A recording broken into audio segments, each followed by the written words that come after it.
అనేకమాకాశముదయించే ఆకాశమందనిలంబుబట్టే అనిలంబు వల్లను అగ్నిహోత్రుడు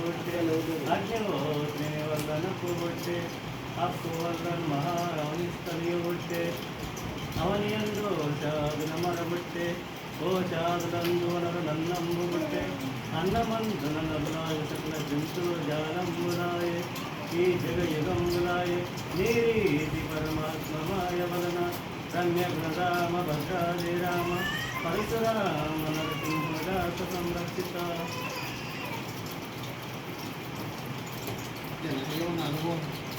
ఆయన ఇచ్చిన యావన భోజనము కథలు ఆధ్యాత్మిక కథలు హనుమానికి ఈ పద్యం నుంచి అయితే ఆత్మ నుంచే ఈ ఆత్మ నుంచి ఆకాశము, ఆకాశం నుంచి వాయువు, వాయువు నుంచి జలం, జలం నుంచి పృథ్వీ, ఈ పృథ్వీ నుంచే ఈ చెట్లు, వీటి నుంచి ఫలాలు, వీటి నుంచే నదులు, ఈ విధంగా తయారయ్యారని